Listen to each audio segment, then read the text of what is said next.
ಆಗ್ತದೆ. ಸೊ ಅವರ ಜೀವನ ಮಟ್ಟನೂ ಕೂಡ ಸುಧಾರಣೆ ಆಗ್ತದೆ. ಬರಡು ಪ್ರದೇಶಕ್ಕೆ ನೀರು ಕೊಡ್ತಕ್ಕಂಥ ಕೆಲಸ ಆಗ್ತದೆ.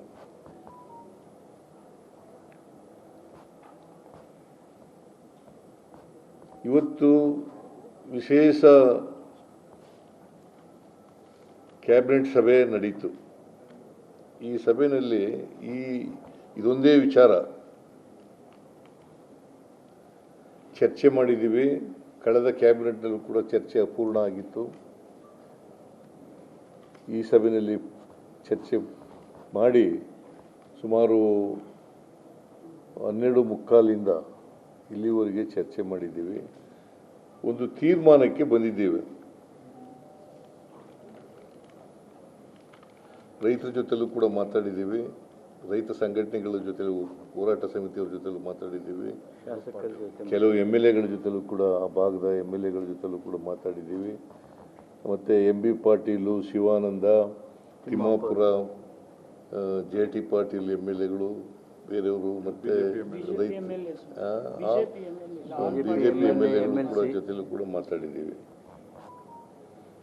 ಸೊ ಅವರ ಅಭಿಪ್ರಾಯದ ಪ್ರಕಾರ ಮತ್ತು ರೈತ ಸಂಘಟನೆಗಳ ಅಭಿಪ್ರಾಯದ ಪ್ರಕಾರ ನಮಗೆ ಕನಿಷ್ಠ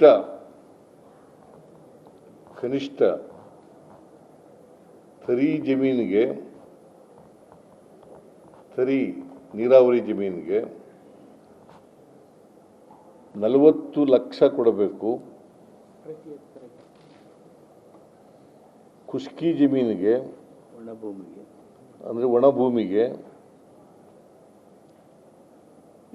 30 ಲಕ್ಷ ಕೊಡಬೇಕು.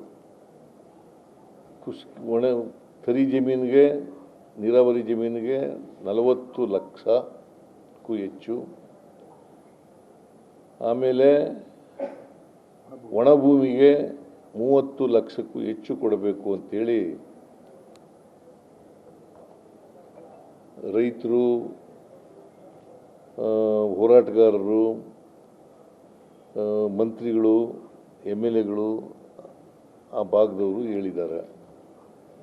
ನಾವು ಇವತ್ತು ತರಿ ಜಮೀನಿಗೆ 40 ಲಕ್ಷ ಕೊಡಬೇಕು ಅಂತ ತೀರ್ಮಾನ ಮಾಡಿದ್ದೀವಿ.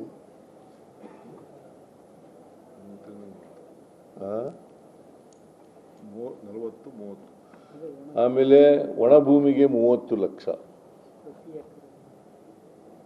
ಒಣ ಭೂಮಿಗೆ 1 ಎಕರೆಗೆ 40 ಲಕ್ಷ, 30 ಲಕ್ಷ ಕೊಡಬೇಕು ಅಂತ ಹೇಳಿ ಇವತ್ತು ಕ್ಯಾಬಿನೆಟ್ನಲ್ಲಿ ತೀರ್ಮಾನ ಮಾಡಿದ್ದೇವೆ. ಆಮೇಲೆ ನಾಲೆ ತೋಡಲಿಕ್ಕೆ, ಕಾಲುವೆ, ನಮ್ಮ ಕಡೆ ನಾಲೆ ಅನ್ನೋದು, ಕಾಲುವೆ ತೋಡಲಿಕ್ಕೆ ಸುಮಾರು 51,000 ಎಕರೆಗೂ ಹೆಚ್ಚು ಜಮೀನು ಬೇಕು.